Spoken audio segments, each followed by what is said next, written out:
Boa tarde, pessoal. Eu sou o professor Tiago Caversan Antunes. Esse aqui é o canal Vai Vendo, uma iniciativa da editora do Aure. E hoje eu estou aqui novamente com o professor Sérgio, com o professor Bruno, e nós vamos discutir um tema bem bacana sugerido pelo professor Sérgio. Eu já vou passar a palavra para ele. Conta a história aí, Sérgio.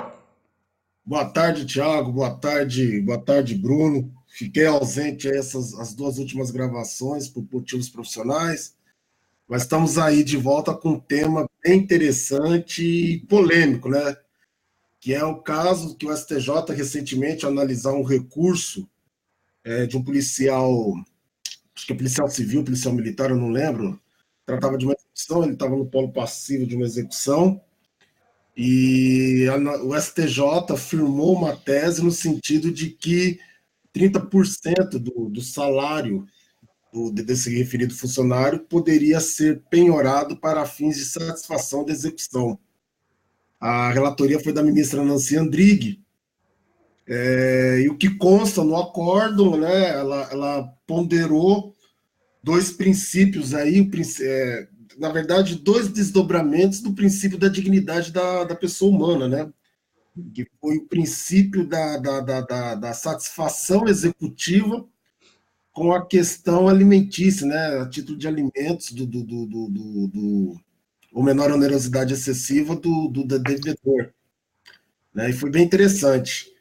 Eu, assim, primeiro eu queria ouvir o Bruno, né? Porque parece que ele tem uma posição que converge com a da Nancy Andrighi. Eu confesso que na minha posição ela é bem constitucionalista, né? Já adianto que ela é bem constitucionalista. A Constituição ela prevê a imperabilidade de salários e a legislação infraconstitucional pecou em não enfrentar esse tema, né? Eu lembro que em 2006, 2005, o presidente Lula vetou essa possibilidade, dizendo que havia mais, tinha que ser a matéria ser mais discutida, né, nos âmbitos forenses e acadêmicos. E desde então, naquela época, esse assunto me chama a atenção porque eu comecei a pesquisar e aí eu cheguei a seguinte questão. Eu acho que a questão da penhorabilidade do salário, primeiro tem que se definir o que é salário, a título de alimentos e o que é rendimentos, né? Eu acho que essa dicotomia ela é muito significativa para a gente poder ingressar nessa discussão se pode ou não ser penhorado. Mas eu queria ser até por curiosidade, né? O Bruno, em outras conversas, antecipou que ele às vezes tem decidido dessa forma, né? Eu queria ver mais ou menos qual que é o que ele leva em consideração, até para eu também formar minha opinião, né? Porque, num primeiro momento, eu entendo que foi legal a decisão do Supremo Inconstitucional. Mas eu tenho essa dúvida mesmo, o que é salário, o que é rendimento, tudo, porque eu acho que o rendimento pode ser penhorado, o salário não pode. Então, só para entender mesmo. E aí, Bruno, o que você pensa? Boa tarde, Thiago, boa tarde, Sérgio, boa tarde a todos que estão nos ouvindo aí. Seguinte, quando eu fiz o primeiro vídeo do canal, que a gente estava falando sobre a penhorabilidade não, digo, o bloqueio da carteira de motorista e do passaporte, eu disse o seguinte, que o credor também não pode ser feito de palhaço, né? No meu modo de ver hoje, o processo de execução, ele peca pela síndrome de Estocolmo, em que o judiciário ele está apaixonado pelo devedor. Então, é claro que o sistema de penhorabilidades merece uma revisão e deveria ter sofrido uma revisão agora no Código de 2015, e infelizmente não sofreu. Literalidade absoluta da lei, não há dúvida quanto à impenhorabilidade do salário.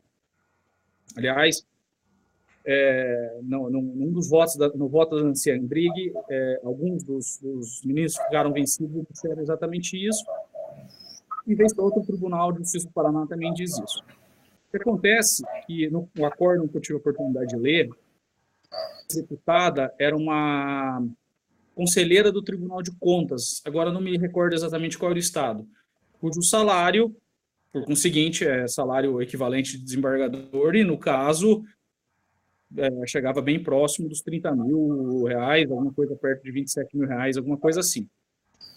Então, me parece um tanto absurdo trazer impenhorabilidade total desse salário de quase 30 mil reais sob o fundamento de que ele é totalmente indispensável para a subsistência da pessoa. Quando o STJ vem e autoriza a penhora de 30% do salário, é mais ou menos aquele parâmetro que se usava na justiça de família, né? Em que você bloqueava 30% do salário para pagar alimentos, considerando que esses 30%, embora pudessem causar algum transtorno, não impediriam o sustento daquele que estava recebendo o salário.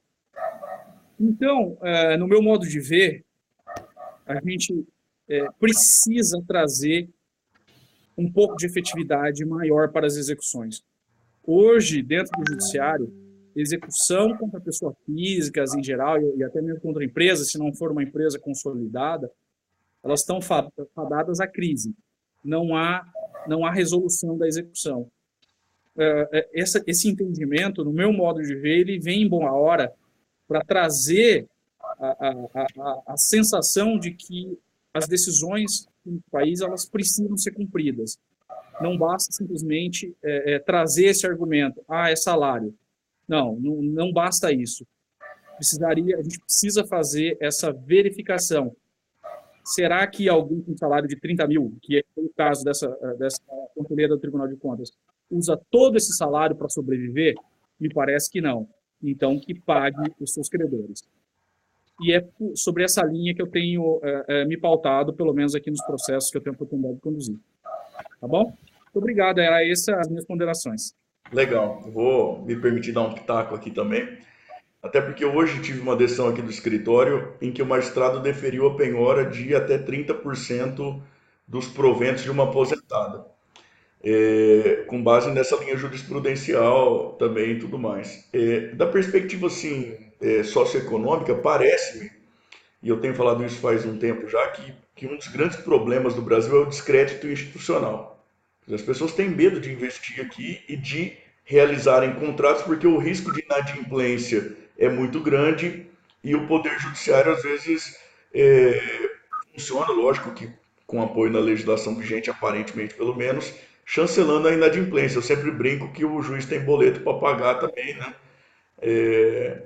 E que isso talvez possa pesar aí no jeito dele de enxergar as coisas e tudo mais, mas é só brincadeira, viu, Bruno?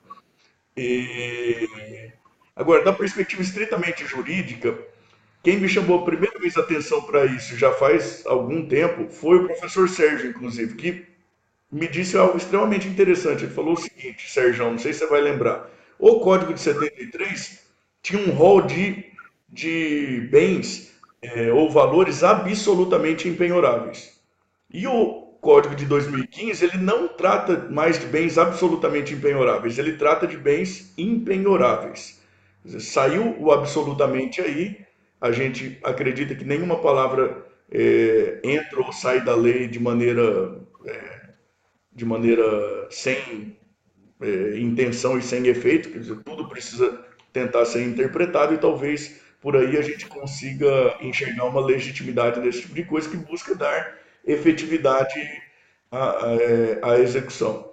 E lógico, né, a gente tem que, eu sempre falo, né, quando a gente fala lá de medidas atípicas também e tudo mais, a primeira coisa é a gente ver se não é vedado pelo ordenamento. Se for vedado pelo ordenamento, para mim parece que acabou.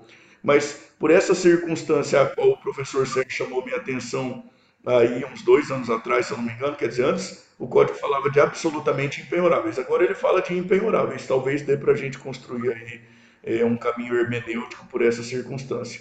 Devolvo aí a palavra ao Sérgio para as conclusões finais dele, se é que o Bruno não quer fazer mais algum reparo antes. Não, pode, vamos ouvir o professor Sérgio. Eu confesso para vocês que o tema me parece muito delicado, até prestei bastante atenção no que o Bruno falou. Eu concordo com ele em tudo, mas me chama a atenção uma única razão. De fato, eu confundi as bolas aqui na hora da narrativa dos fatos. A devedora, sim, era uma ministra, né, uma juíza do TCE de Goiás, eu lembrei o estado.